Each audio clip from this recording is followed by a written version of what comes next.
Thank you so much. Thank you for hosting this and making this happen. And this is we're looking forward to this. I was thinking about the 50 years. That's actually is maybe closer to 100 years between the two of us. So we won't get into the details of that, but my teeth, they're really kind of long. I think you could, maybe David as well. But anyway, hi everybody, and hopefully we'll have lots of fun today and get to some stuff that you'll find useful and helpful. And David, I don't know if you want to say anything before we jump in here. I'm just delighted to be here with all of you.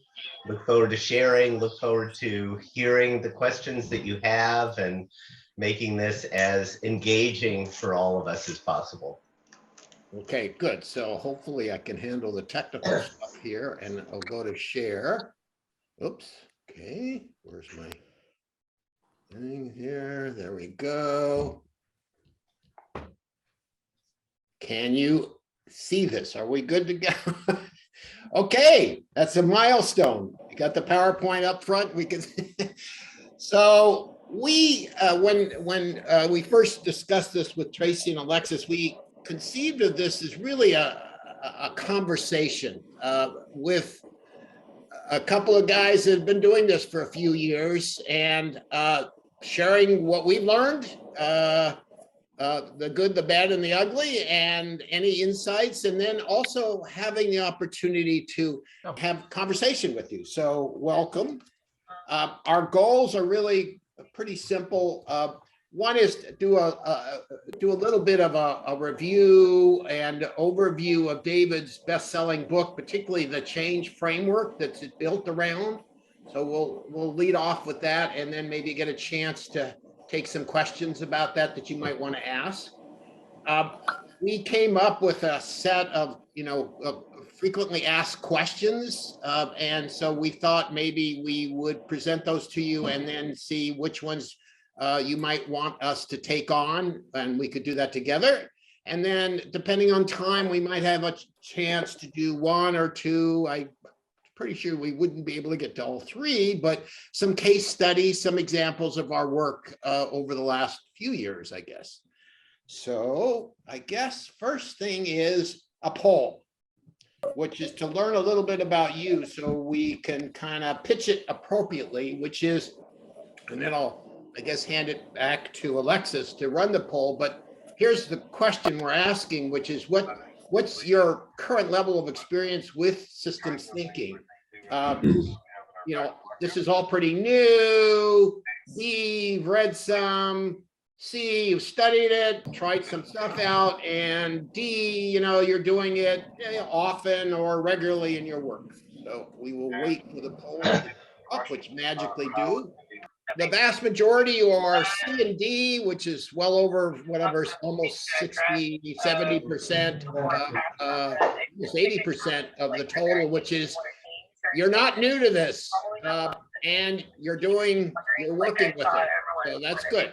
Okay, I think we might be able to help out on that one. All right, I'm good. Should I hit the stop sharing and move on? Here we go. Okay. Yes. All right. So I think, David, you are on.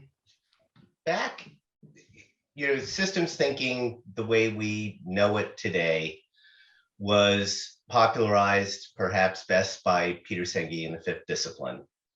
And we all worked together in the late 70s and the 80s and 90s. Mike and Peter actually met in a system dynamics class with Jay Forrester in 1972, something along those lines. Actually, 1970. 1970. Yep. And one of the questions that was posed as the Fifth Discipline, as systems thinking became popular, was great principles and tools. How do you integrate this into a change management framework? And that's what Mike and I worked on in the 90s and have been working with ever since. Next slide. Yep. And the model is based on the creative tension model that's introduced in the fifth discipline. And it's basically recognizing that change occurs when there is a gap identified between what people want and where they are. And that gap produces a tension that we call creative tension. And I've got my rubber band here. Hopefully it's clear to people. And tension seeks resolution. And the principle is that the more that you can tell the truth about what you want and simultaneously tell the truth about where you are, however difficult that is, the tension will tend to resolve itself in favor of what you want. So that model is built into the change management process that we'll quickly review that's in the book. Next, Mike. So what we find with people is that vision is a wonderful thing. It's essential in this work to have a clear sense of motivating direction to carry us through to the long term. However, for most of us, we tend to be overwhelmed by what's in that other inbox called reality. And so systems thinking is a way of helping us make sense of and deal with that reality more effectively. So we start with the idea, the model of creative tension. What do we want? Where we are. And in stage one, we do three different things. First of all, stage one is building the foundation for change, the end result of which is hopefully that people are more ready to change than they might have been at the beginning. And that involves, in our experience, three different tasks. Engaging as diverse a group of set of stakeholders as possible. And that diverse group of stakeholders ideally should also include the end users, the ultimate beneficiaries of the work that you're trying to do. That direct voice, not just represented by well-meaning others, but that direct raw voice is very, very powerful. Building collaborative capacity, in our experience, involves introducing people to tools of productive conversations, some idea of systems thinking and what it is. And then thirdly, establishing creative tension means helping that diverse group develop initial pictures and initial statements of what it is they want, what their common ground is that they're aiming for, and also a preliminary understanding of where they are. Now in stage two, we found that instead of focusing more on the what do we want part, we find it very powerful to focus first on where are we, facing current reality. And the end result of that stage is to develop a shared understanding of not only where we are, but why, how we've gotten ourselves there, and an acceptance of primarily the responsibility that each stakeholder has for part of the problem, not just part of the solution. Notice when we get people together, everybody is and wants to be part of the solution in some way, but they don't necessarily see themselves as part of the problem. And as Bill Torbert, Professor Emeritus at Boston College, said, if you are not aware of how you're part of the problem, you can't be part of the solution. So one of the things that we do in helping people face current reality is recognize how they're not only part of the solution, but critically, how they're also part of the problem. However unwitting, however well-intentioned they are producing results that in some ways they don't want and other people don't want.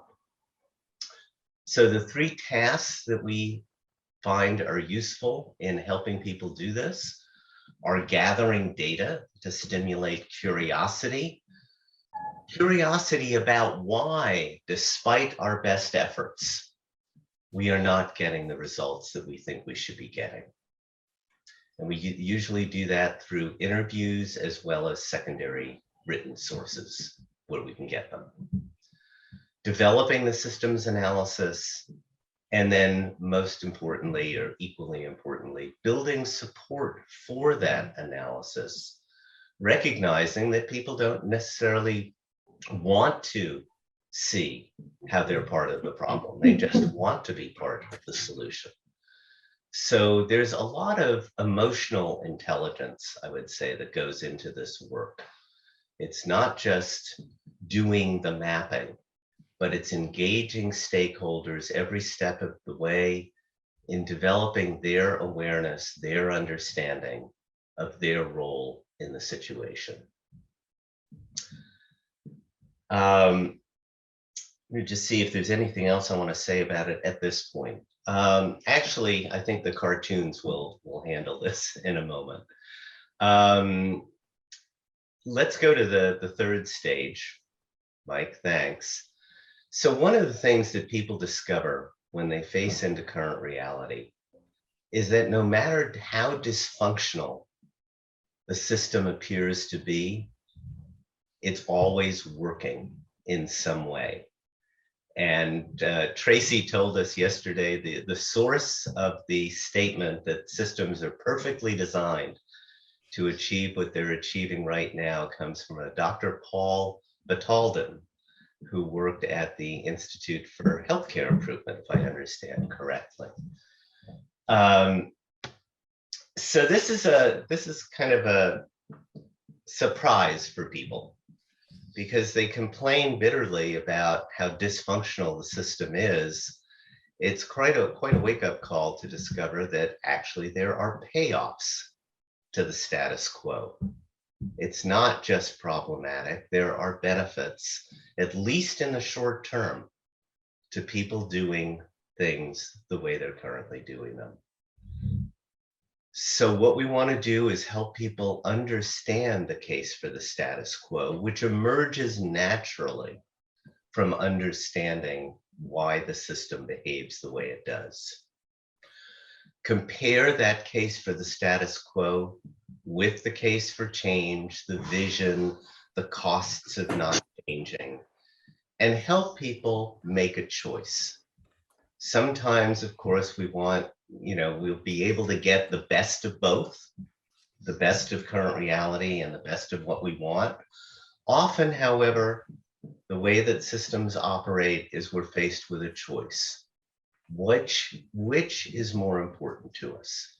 What we say we want, our vision, our aspiration, our mission, our values, or the short-term benefits that we're currently getting. And so the ultimate goal of that third stage, making an explicit choice, is commitment. Not just we want what we want, but we're actually committed to it with a much deeper appreciation of the trade-offs that might be involved in going for what we say we really want. And then finally, the fourth stage is bridging the gap. Developing focus, developing momentum, being able to correct over time. And that involves identifying leverage points, developing what we've come to call a systemic theory of change. How do those leverage points integrate, sequence themselves over time so that we're really developing a strategy? And that strategy is not a linear input-output kind of model, but a circular strategy, one that mirrors the circular nature of the systems that we live in and are trying to redesign. And then finally, learning from experience. Continuous learning is essential in this work. One, because we never can fully comprehend reality. We're always learning more, and reality is changing. So continuous learning is a very, very important part of this model. Mike, you wanna, so there, the reason that we put so much emphasis on stage 2 is because people say, well, let's get to the leverage points. Where are the leverage points? The very first leverage point in our experience is the system become more aware of itself. We have seen the enemy and it is us. And just simply getting to the stage of acknowledging that we don't necessarily have a solution, but we can certainly admire the problem more deeply. And that's in and of itself a leverage point. All of stage 2 is high leverage. And let me just add into that, David, which is the, and you mentioned this, a high leverage point is recognizing that we don't have to be prisoners of the system, but we're not aware of this, of the system that we're part of, which is often the case because it's so invisible and often spread out in time and space, that it's a major hurdle to being able to do anything until we understand the nature of the system that we're dealing with. It's not likely we'll be able to change it very much. So being free, being aware, I think David mentioned, being conscious of the system is already the first step to beginning to shift it. Thanks, Mike.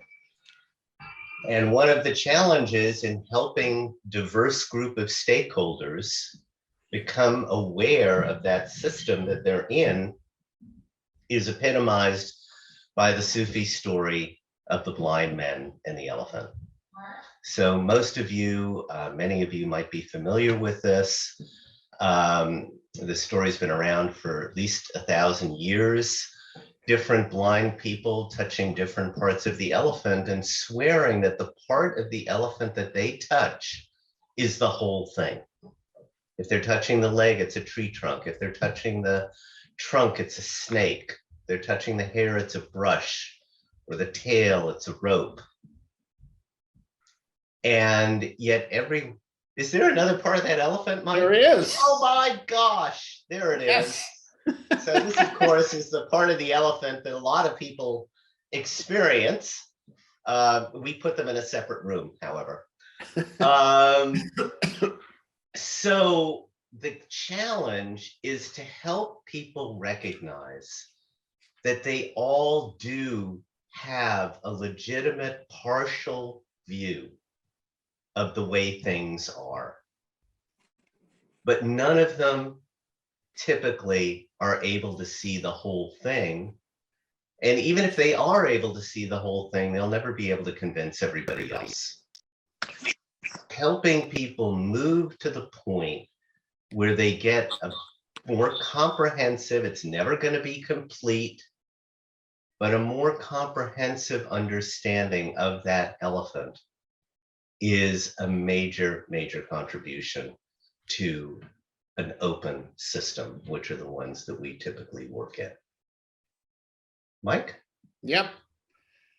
So we thought we'd pause here and maybe take some questions that might be appearing, have appeared on the chat. I can't see it, but we're looking to Alexis to kind of maybe surface some questions that have come up that we might on the change framework that we have been using, and then we'll move on from there. So Alexis, anything? Yeah, so actually no questions in the chat so far. So I would encourage, oh, and one just came through from Anne. Anne Gallagher says, what are some specific examples of how you can support a more whole view of the system? Okay, I think that will come, Mike, when we get to case studies. Or Yeah, I'm is there trying to something that think. you want to say about it right now? Yeah, so I'm sorry, repeat the question again. What are some specific examples of how you can support a more whole view of the system? Example, how you can support. Yes. So if I'm understanding the question, and I think David mentioned this a few different ways, but the idea when we, at its best, when we have structured these at their best, or when we're working with a client who structured this, is we making sure there's a huge, as diverse an audience, as diverse a group as possible in the model building, model formulation, mapping process, so that the different views of the elephant are in the process itself, and that we're not missing something, or at least intentionally missing perspectives that might be quite different. So my take on that is to continue to have people participate in the process, which becomes very important all along the way, that represent different viewpoints. Thank Mike, you. there are two questions that I see here that I can give some possibly Okay. quick responses to. So one question from Laura in Milwaukee: how do you encourage readiness in times of extreme stress, burnout, and low capacity? One of the things that actually I and my wife, Marilyn Paul, who's another one of my partners, have done is a lot of thinking and educating about how to manage personal and organizational overload, which is a problem for our times. And one of the clients that Mike and I worked with, we were listening to, they were coming up with case projects to work on, action learning projects. And a lot of them had to do with feeling overwhelmed, too many priorities. And we actually made that one of the core systemic challenges that they were facing. And they found facing into that directly to be enormously useful. Another question, can you speak to the topic from Martha Toy? Can you speak to the topic of considering that we don't yet know what the ideal is that we want? Vision defining for the group. Vision, one of the things I think that Peter did that was so wise in the fifth discipline, Peter Senge, is he called the discipline not vision, but visioning. It's an ongoing process of uncovering what we really care about.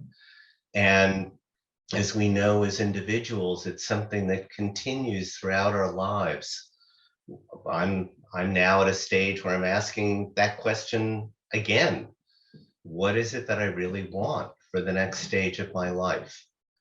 And so if we can understand that this is something evolving rather than something finite, we think it's a little bit easier to work with. Yeah, let me add on to that, which is the creative tension framework originates, I think, largely with a man named Robert Fritz, who's still around.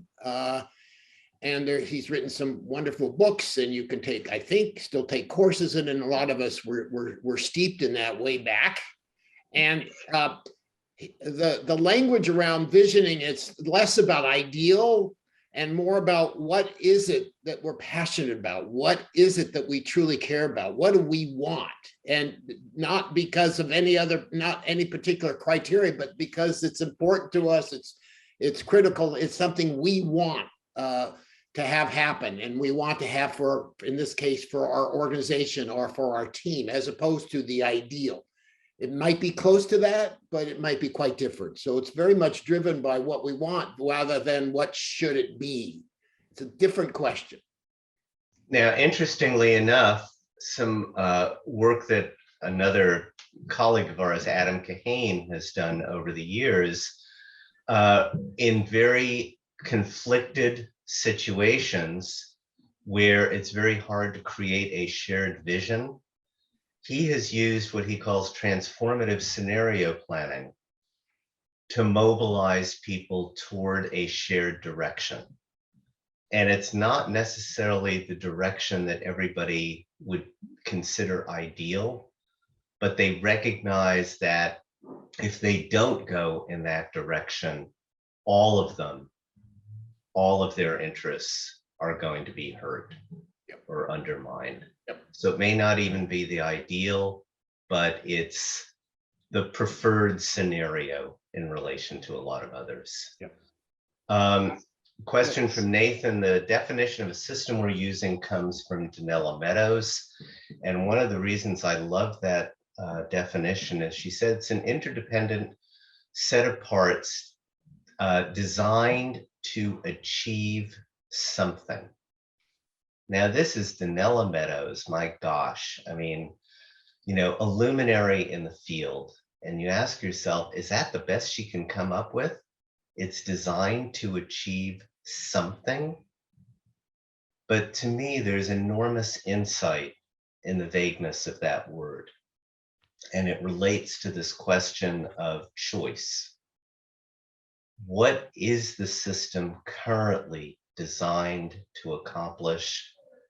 And how is that different from what we say we want it to accomplish? And that discrepancy alone can be very opening, challenging and opening for a stuck system. Good. So why don't we move on, David, if you're good with Sure. that. Go By ahead, the way, Mike. the Fritz book that I mentioned, or I didn't mention, is Path of Least Resistance. And he's, I don't know if he's got two, one for teams and one for individuals. There might be some more recent books. So why don't we go to our next poll, which is, okay, these are a little bit of brainstorming that David and I did in preparation for this session about what are some classic or typical kinds of questions that people raise or we get asked in this work. So we've got, I think, 7 of them. You know, how do you introduce systems thinking to people who don't already know something about it? How much do people need to know about systems thinking in order to get some benefit from it? What are some of the common misconceptions about systems thinking? How complex, how big, how small, how simple should the models be? What about this question of validation? You know, how do we know the model is right? I love that one.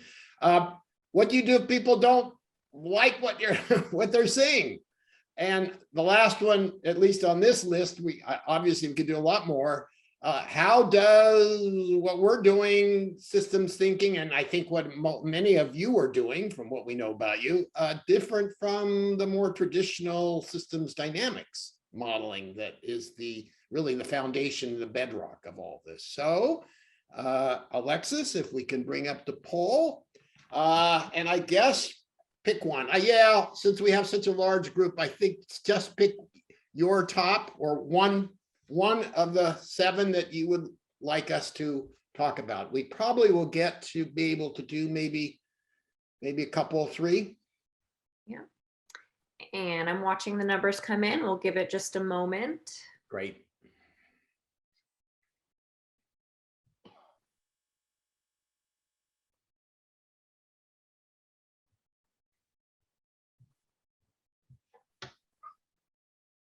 So we're not seeing all the questions here on the poll. Oh, I see. Yeah, you have to scroll. I have the little thing. Yeah, I know. I can do this. Amazing. Oh, right. Wow. It looks like those that are going to answer have answered. If you haven't, we'll give it just another second. Okay. And I am now going to end our poll. And I will share the results so we can all take a look. Please do. Yep. Let me look at them all. You gotta scroll down. Looks like number 1 got the most votes. Do I have that right? And then everything else kind of almost equally dispersed. Maybe number 3, common misconceptions. Yeah, that's what I'm seeing. Yeah, number 1 and number 3. Yeah. All right. I will take down the share. All right. Thank you. I will do this. So number 1, and I can start off, David, and you can. Sure. You can fix up whatever mess I get myself into on this one. So number one is, how do you introduce systems thinking to people who don't know much or anything about it? And great question. David, any thoughts? Okay, well, all right, we're good.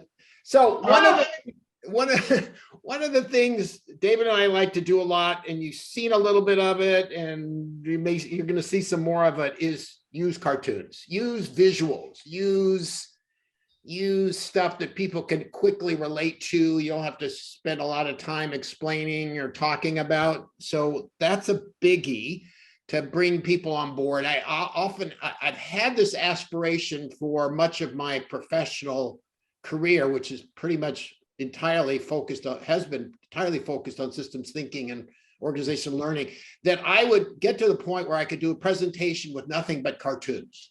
There would be nothing else. And that might, I haven't gotten there, but I think they're very powerful. Visuals. The other thing that we do is storytelling and making sure that people can connect their experiences, their work lives, their personal lives to some of the big ideas, like some of the archetypes, fixes that backfire, to mental models, even to the iceberg. So having people listen to stories and tell their own stories that are systemic is a way that we often get people on board. We don't put a lot of faith or expectations in, that people come in either, even if there is some sort of pre-reading or they've got access to David's book, that most people may or may not actually look at it, or if they do, may not fully read it or understand it. So we pretty much assume almost all the time that people that if we're doing a training or consult or any of the work that we do are all at beginners, and they have not heard about, don't know anything about systems thinking largely. The other thing we do is I labeled it a gradual immersion, which is start with easy stuff and bring them through the other stages. Easy stuff usually are things like the iceberg. And again, I think for this audience that has meaning for most of you, which is that's something most people can catch on to in literally a matter of minutes. The idea there are 3 different perspectives and separating what's an event from a trend and pattern from what's the structure or what's driving it. That's a biggie. And literally that can be introduced very quickly, and people can start to work on real issues using that framework.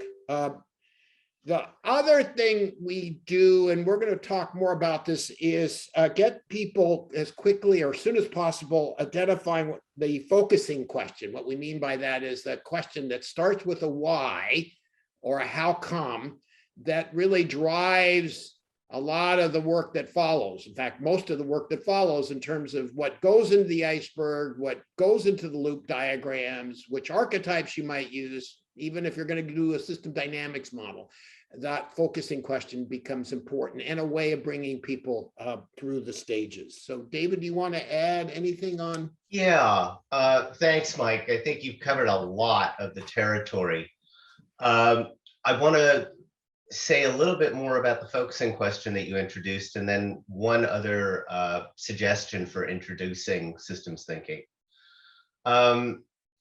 In terms of the one common misconception for us about systems mapping, particularly, is that the goal of a systems map is to map the system. Now, that's an understandable misconception because it's called systems mapping. But to us, you're never going to be able to map a whole system. It's inherently too complex. And if you were able to do it, people would get analysis paralysis very quickly. It's just too overwhelming. What you can do, and what is enormously effective to help people do, is map the answer to their focusing question. And that focusing question usually comes in the form of why, and why often despite our best efforts, are we unable to achieve the goal that we want or solve the problem that we want. The resources that are going into this, the number of years that are going into this, just don't measure up to the results that we're actually getting. We're stuck, we're frustrated, we don't understand why we're stuck and what we can do about it.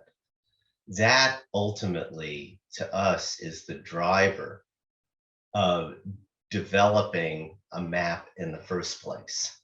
And that map is not designed to map the whole system. It is designed to map the answer to the question that people have.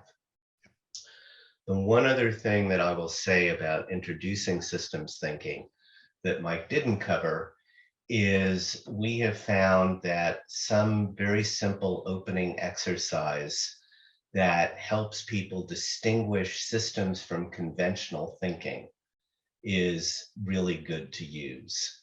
The one that's in the book that is particularly useful when it comes to social change is the good intentions headlines that I believe are in the first chapter. How is it that shelters perpetuate homelessness? How is it that food aid perpetuates starvation? Present some headlines like that to people and say, what is going on here? Good intentions, totally results that people don't want. Why is that happening? So even though that they're in a stakeholder group, there may be, let's say, even just one or two or three sponsors for the engagement who have heard about systems thinking, want to use systems thinking. We go in assuming that most people don't know anything about it. Yep. And so something like that good intentions exercise is one way of introducing people to something they are very familiar with, which is well-intentioned efforts gone awry. Yeah. So let me, because we happen to have it here, let me show you our, because we both use it, our 5-minute introduction to systems thinking to people who don't know anything about it. You may have seen this, if I can get it to work here. There you go, which is, here we are under pressure to act. So we act. Mike, I'm not seeing this. Oh, stop sharing maybe. Yeah, I'm still seeing the poll answers. Yeah, I think you accidentally put the poll. Okay, we're good. Okay, there we go. I'm sorry, I got it. Yep. Okay, good. Glad someone's. Okay, why is this? Let me go back here. Hold on. There we go. So the 5-minute, maybe 3-minute introduction to systems thinking for people who don't know anything about systems thinking. So step one, and again, I apologize. I'm sure many of you have seen this cartoon before, but just to let you know how we do it, one way we do it, which is here we are under pressure to solve problems that we don't often understand very well at all. And so we do something that seems to make sense, at least short term, but it has unintended long-term consequences. And sometimes it actually affects other people who may take action or reaction in response to what you've done. And there we've got a system before us. In this cartoon are most of the key concepts of systems thinking. You've got in here delays, you've got feedback loops, you've got unintended consequences, you've got assumptions and mental models, and one of the things I tell people, my simple definition of systems thinking is simply turning your chair around 180 degrees and taking a look at that structure that's behind you. Then you can make the choice that you're going to make, but at least you're going in eyes wide open. So that's my 2-minute intro to systems thinking. And one other wrinkle to that simple cartoon. Yeah. Is asking people, so what happens when the last domino falls? Yeah. And inevitably, that person is going to blame the last domino for screwing up their good solution rather than recognizing how they have contributed to the problem in the first place. And as Mike said, helping people turn their chairs around is enormously illuminating and ultimately empowering. The trick here is we're not trying to blame people. We're not trying to say, don't stop blaming others and start blaming yourself. Our real intention is to empower people. And empowerment involves recognizing where your control and influence really lie. And they begin with your own thinking, your own intentions, and your own behavior. Okay, Right. so we have maybe just let's do real quickly. I think question number 3 was had the second most votes, which is the misconceptions about systems thinking. And I think David actually mentioned one of the first and foremost is you're not really trying to model the entire system. That's going to be pretty futile. And not clear what you'll get out of that, other than a lot of things are connected to each other. And so what? So one of the misconceptions, even though it's in the word system, is that you don't model the system. You're really focusing on that part of the system required to explore the issue. And that's why that focusing question becomes so critical to us. One of the foundational things we do fairly early with groups or clients. And it's that why question that gets you to the bottom of the iceberg. The point is not to get to a solution or an answer, or even to the leverage point from our perspective. Really, the point for us is deeper inquiry and building understanding of the structure that we are dealing with. And so very often a misconception, isn't this about finding the leverage point or about finding, how to fix the system? And in fact, we sort of shift the focus from that to actually the point is to deepen the inquiry and deepen the understanding so that we can get to more high leverage, effective interventions and solutions. David, anything to quickly add to this one? No, I think that's some good coverage here. Okay, so I think we're ready to move on. I think it's David, your turn on these polls here. Okay. So we brought 3 possible cases to review. We don't have a lot of time left today, but we can get started. And one of them is a capacity building case. How do you build internal capacity in an organization in applied systems thinking? The second one is a facilitation, resolving interorganizational conflict in the Iowa Department of Education. And the third one is a consulting application, increasing upward mobility in Charlotte, North Carolina. So we'd love to hear from you if you have a preference for which one of those that we should start exploring. It's like a horse race. Let's see if it perfectly comes out to 33 and a third. Okay. Play number 1. Thanks everybody for the clarity and direction that we're getting out of this. Oh my God. All right. Well, Too funny. that's Well, awesome. we'll give it just another moment, see if something. Yeah. See if anything. Okay. Oh, I love it. Wow. Wow. I guess I'll go ahead and in the interest of time end it, but looks like you guys have a decision to make. Yeah, I think so. Wow, they're all close. So I guess, David, it's like, let's I would do I think the Nature Conservancy personally is a good one because it combines capacity building with project work. Yeah. I think so. I think that's where we'll go. And then if we have time, we can go to the Iowa. Well, one of the others, we'll see. Maybe, Yeah. maybe Iowa. Okay. All right. So can everybody still see my thing here? We good? Ah, Yep. okay. Yes. Yep. Okay, great. So let's talk about this bit of work that David and I did. This is in the area of capacity building. So I think, I don't know if we introduced this, but there's sort of three areas that we buckets of work that are focus that David and I spend most of our time on. One is capacity building, which by the name means trying to transfer the skills and capabilities, tools, processes of systems thinking and our change framework into an organization.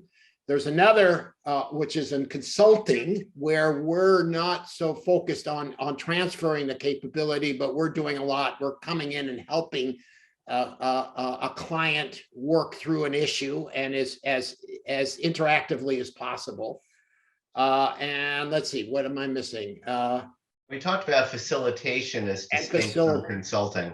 Yes, which is a little bit different than that, which is to work with a group and have them figure out, learn the tools just in time and apply them on an issue of their own choice. This case at the Nature Conservancy was really much more entirely focused on capacity building, because they really wanted to have their own internal capability to do and apply systems thinking. So if you don't know much about the Nature Conservancy, I think it's the world's largest conservation nonprofit, and they're spread out all over the world. And they contracted with us a few years ago to work with them to build their leaders capability in the area of systems thinking. And so what they wanted was to build the technical systems thinking skills and build their confidence in doing it, have as much as possible throughout the organization a common language for talking about systems issues, being able to bring system thinking into a lot of their own their strategic thinking and their own work. And what we saw over the years that we worked with them was a lot of that ended up being in strategic planning, particularly. And then also enable them to be able to do work without on their own, without need for an expert, quote unquote, expert or consultant from the outside. So we ended up training about 70 different directors and internal change people. It was a really 2 9-month initiatives, so covered a couple of years, which included workshops and them identifying projects, action learning projects, lots of coaching from us on the side and throughout.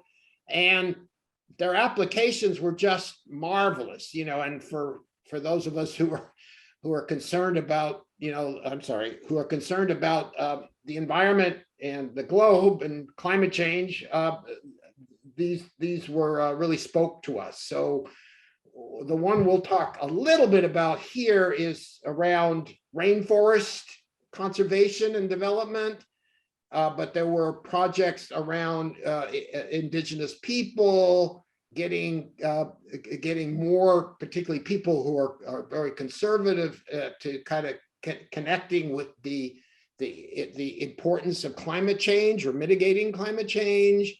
Some internal issues like flexible staffing, and then another internal issue about how they could be more effective in their fundraising. So the case that we'll show you here rather quickly is around rainforest conservation and development. So in Brazil, and if you look at the map on the bottom corner of the map, right where it says my page 19, you'll see the little red square. This is called Mantiqueira in Brazil. This is a particular area. I think it's about 10 million hectares. It has in it forests agriculture and pasture land, and the TNC was trying to get as many of the communities and stakeholders as possible engaged and connected with reforestation, trying to ensure that those rainforests that they were in this area were going to be healthy and could be maintained.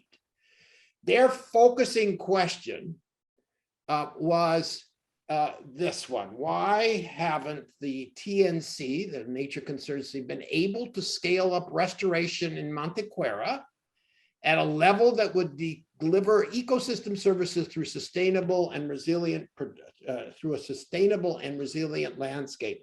Basically, that transfers to why haven't we been successful in our restoration efforts? They had, as part, again, as part of the framework, you can, and David, you know, our step 1 and 3, which is what are the outcomes? What would it look like if that issue was solved? And here's what they had come up with, which is Mantiqueira as a sustainable, resilient, productive landscape. And that covered a whole bunch of different interests and interest groups, which of course was part of the challenge. So one was to deal with climate change, improve governance, water security, balance the environment with development, both regional development overall and business development, and people's health who lived in this area. So a lot of different, potentially, not even potentially, actually conflicting interests in Mantiqueira. And so the challenge they took on is how do we navigate this so that we can really bring about a sustainable, resilient, productive landscape that was not just for nature, but also helped with the agricultural side and as well as the urban side of this. Push my button here. So I will not go through this diagram, but I want to say that one of the things we realized they realized early on was as they started mapping, this was a great example of limits to growth, the archetype. I think many of you must be familiar with that one. This is the cartoon we use for that one, which is, the more faster, harder you push on growth, watch out, the sooner you might hang yourself. And so it turned out that as they started mapping this, that it fit pretty well as a archetype. And then they expanded, as we often do, from the archetype to include all sorts of other elements and started to make the connections between, as you push very hard on agriculture production, you do it often at the expense of forest coverage because you're clear cutting, you're cutting down trees, and the long-term impact of that long-term impacts of that have to do with even the local climate, as well as particularly the water production, which then fed back in all sorts of ways on the ability to continue to do that. So I think one other thing we do in our work, and they did, was to identify some of the key mental models that were keeping that system in play. Hold on. You can see there are some very powerful ones. So one of the things that we do with groups and teams is introduce the notion of mental models. And then after they've done mapping, we actually have them locate what are some of the driving mental models that perpetuate the system as it is. Why it's beginning to answer, the system is perfectly designed to produce the results it's producing because there's these entrenched mental models that continue to drive what people do or don't do, what they're willing to support or not. And so you can see some juicy ones, like from the agricultural community, water is an infinite resource. Okay, good luck on that one. So that's a particular example from the Nature Conservancy. David, do we? Now let's go to the end. I think Okay. we're almost at time. Okay. One of the things, as Mike Too is bad we have all this good stuff. gliding through these slides, notice that even with a simple archetype like limits to growth, you can actually communicate an enormous amount of complexity. And one of the reasons that we try to lead with archetypes is because they represent very recognizable human stories, stories that people can understand from other walks of life. And ultimately, and Mike said this at the beginning, we'll just re-emphasize it, this is about storytelling. What stories are people telling themselves now? And do those stories serve them or not? And if not, how can we collectively redesign the stories so that they better serve what we really want? So we recognize that our time is almost up. And rather than open this up for more questions, we want to let you know that the Water Center for Systems Thinking has offered that Mike and I have an additional conversation time with all of you, anyone who wants to come, to both cover more principles, ideas, tricks of the trade, traps, cases, but rather than try to squeeze any more in today and honor your time, we want to offer this additional extended conversation, and you'll find out more about it from Tracy and Alexis. In closing, we just want to let you know about a few additional resources. For those of you who are not familiar with my book, Systems Thinking for Social Change, that's apparently it's doing well and has served a lot of people in a lot of different countries around the world. The second is our website. Mike mentioned we're co-directors of AppliedSystemsThinking.com, and it's a resource site. There are blog posts, there are articles, understanding of the different services that we offer and how you can take advantage of those. So for those of you who want to learn more in that way, please feel free to do that. And finally, if you'd like to, if you'd like to contact either of us directly, our email addresses are at the bottom here. The Water Center will make some version of these slides available to you. We just need to double check with the Nature Conservancy and with Charlotte to make sure that what we are sharing is fine for wider public distribution before we do that. So with that, we want to thank you enormously for your time, your interest, and let me turn it back to Alexis and Tracy.